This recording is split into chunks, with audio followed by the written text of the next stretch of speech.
One of the other issues regarding the use of GMOs is the lack of diversity in our food supply. This chart by the National Geographic Society clearly shows the number and variety of crops that we used to have.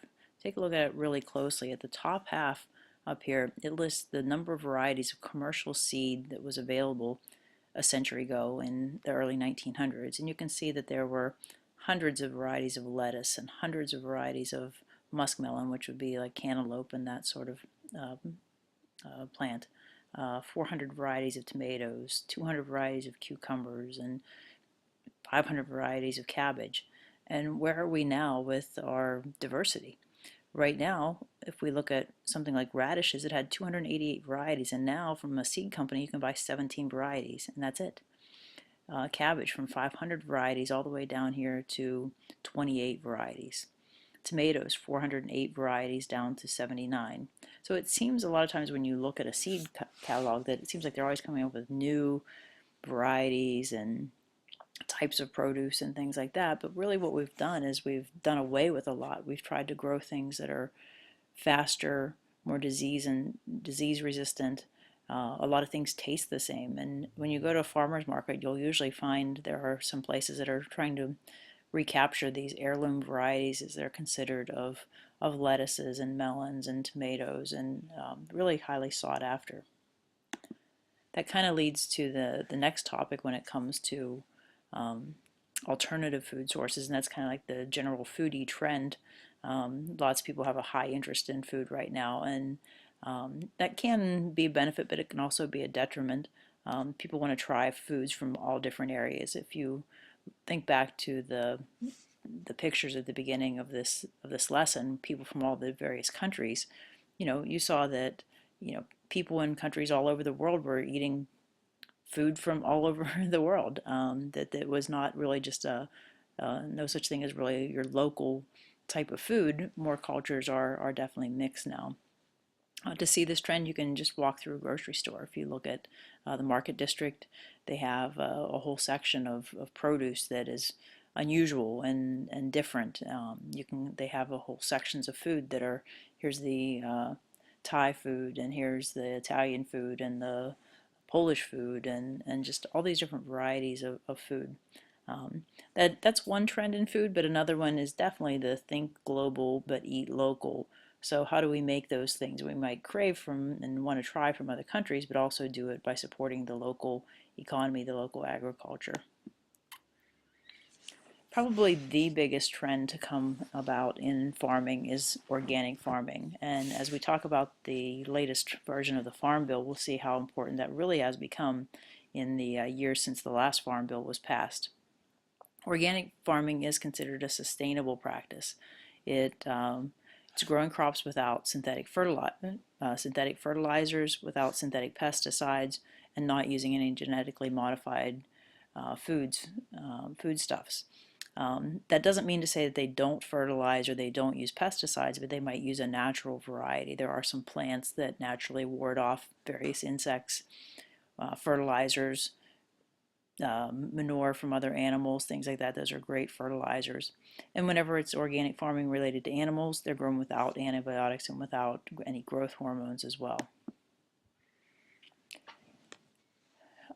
Although we have a big influx, and you see all over the place organic farming, it is still just less than 1% of the global crops and just 4% of U.S. food sales. It is definitely a huge growing trend. As you look at any grocery store, you see their section of organics is just growing.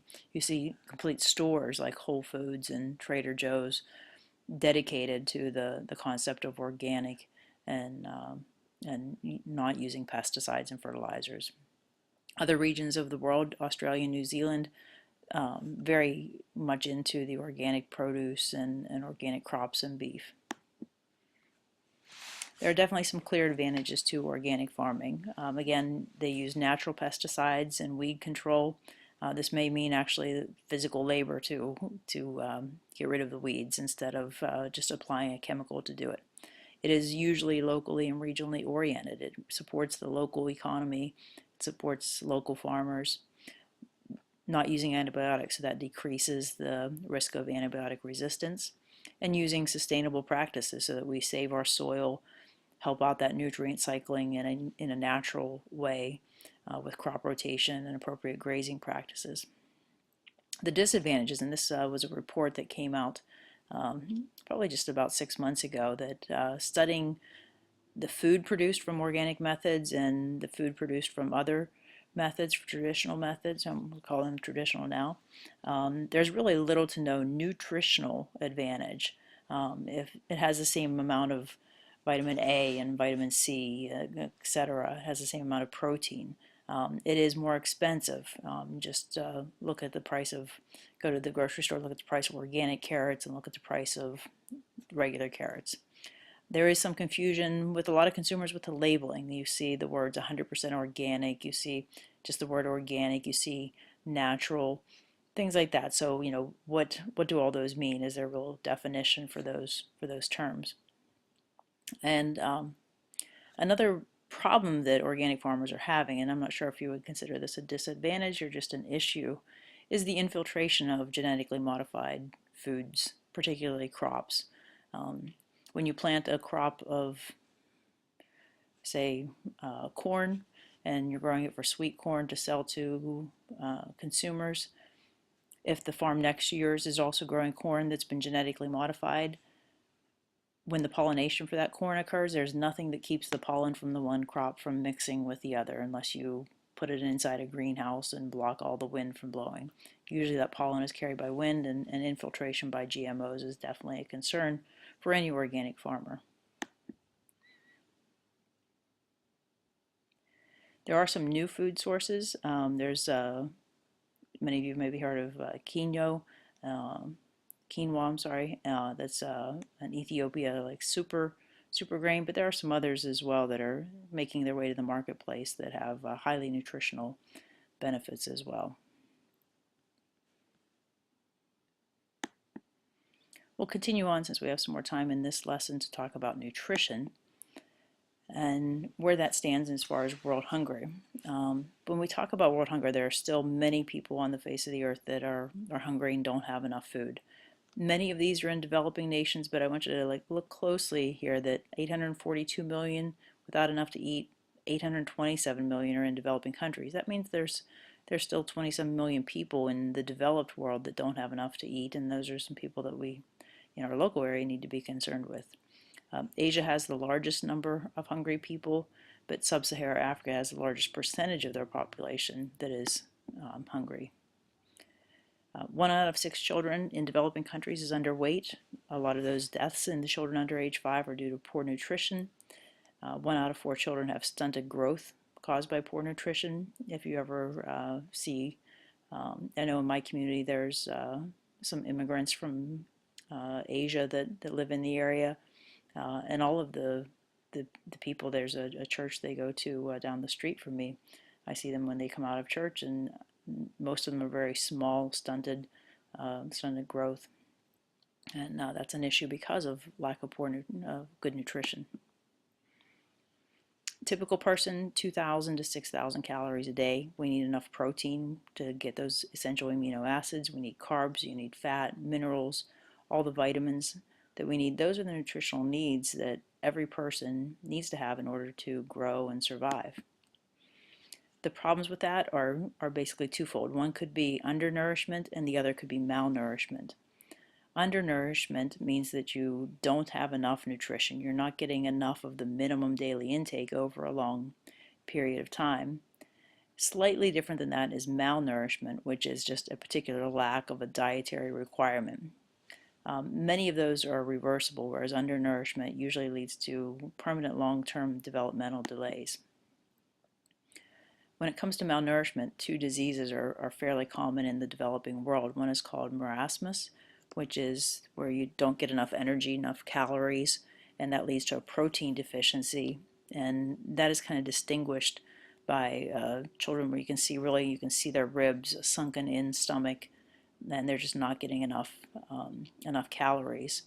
Another disease of malnourishment is called, I can never pronounce this correctly, kwashiorkor, and that's a protein deficiency, and that's when you see these these children with a very protruded stomach, and that's just a condition of the lack of protein in their diet. Another problem that we see different places around the globe is anemia, and this is caused by insufficient iron, and it causes weakness in general. You may get quite a few people, even in developed countries, that suffer this because of lack of iron in their diet. Some of that may be to blame in the modification of foods and less iron and nutrients in some foods. Another concern with malnourishment is goiter, also known as hyperthyroidism, where you have an insufficient amount of iodine. A goiter is this growth that occurs here at the thyroid, and it causes low metabolism. We seldom have that in developed countries because we purposefully add iodine to salt. We know that virtually everyone uses some amount of salt. It doesn't take a lot of iodine, and so by adding it to basic table salt, and you will see if you look at your box of salt in your kitchen that it'll say iodized salt, which means that just iodine has been added to it. You can get non-iodized salt, but taking that iodized salt will just give you that extra iodine that your body needs. Another problem with that is with food resources is famines. Acute shortage of food can cause a large-scale loss of life. Oftentimes in developing countries, that leads to mass migrations, people fleeing their country. They don't have enough food. There's certainly no food coming into the area. What's your choice? Try to leave and go to an area that has food. From this, it takes a long time to recover, and we see this has been a continuing problem in sub-Saharan Africa.